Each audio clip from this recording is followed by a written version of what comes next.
नमस्कार मित्रांनो, MBA CET 2024साठी ॲडमिट कार्ड लॉन्च झालेले आहेत.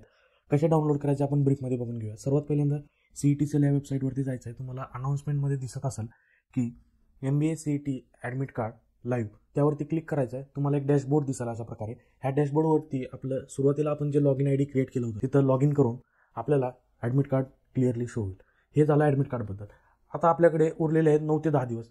ते 9 ते 10 दिवस इफेक्टिव्हली कसे युटिलाइज करायचे, त्यामध्ये सर्वात महत्त्वाची स्ट्रॅटेजी म्हणजे काय असते आपली, तर पेपर पॅटर्न आयडेंटिफिकेशन करणे. कोणत्या टॉपिक्सवरती जास्त क्वेश्चन येत आहेत ते टॉपिक आयडेंटिफाय करणे, त्या टॉपिकवरती ब्रशअप करणे आणि मॅक्सिमम PYQ क्वेश्चन आपले सॉल्व्ह झाले पाहिजेत. आणि त्या PYQ सॉल्व्ह केल्यानंतर आपल्याला एक क्लिअरली सेन्स ऑफ अंडरस्टँडिंग बनेल की कशा प्रकारे पेपर येणार आहेत. पेपर आयडेंटिफिकेशन करताना आपण क्लिअरली त्याचा पॅटर्न बघतो, ट्रेंड बघतो, कशा प्रकारे पेपर येलेत, कुठल्या टॉपिकवरती जास्त क्वेश्चन येलेत, क्वांटिटेटिव्ह ॲप्टिट्यूडसाठी काय केलं पाहिजे, लॉजिकल रिझनिंगसाठी काय केलं पाहिजे आणि रीडिंग कॉम्प्रिहेन्शनसाठी काय केलं पाहिजे. आपण ऑलरेडी एक 30 डे स्ट्रॅटेजी बनवलं आहे, परंतु आपल्याकडे 10 डेज बाकी आहेत. 10 डेजमध्ये आपण इम्पॉर्टंटली आयडेंटिफाय करून त्याच्या रिलेटेड कुठले शॉर्ट ट्रिक्स आहेत का, निमॉनिक्स कुठलं एखादी कन्सेप्ट कशी याद ठेवायची, त्यानंतर आपण माइंड मॅप वगैरे बनवू शकतो. कशा प्रकारे आले कॉम्प्रिहेन्शन, ते कसे सॉल्व्ह करायचं, त्याचे काय ट्रिक्स अँड टेक्निक्स आहेत ते आपण बघणार आहोत. सुरुवातीला जे आपण ट्रिक्स अँड ट्रिक्स बघणार आहोत त्यामध्ये ओसॉल बुक्स नावाचं एक पब्लिकेशन आहे, तुम्हाला स्क्रीनवरती दिसतच असेल. ओसॉल बुक्समध्ये आपल्याला 100% सिलेबस अपडेटेड दिलेला आहे. त्यामध्ये आपण जे निमॉनिक्सबद्दल बोललो ते निमॉनिक्स दिलेलं आहे, टॉपरची स्ट्रॅटेजी डिस्कस केलेली आहे. कसं कॅट लेवलचं बुक आहे, कॅट आपल्याला कुठलेही ऑल एक्झामसाठी हे बुक्स आपल्याला यूज करता येतं.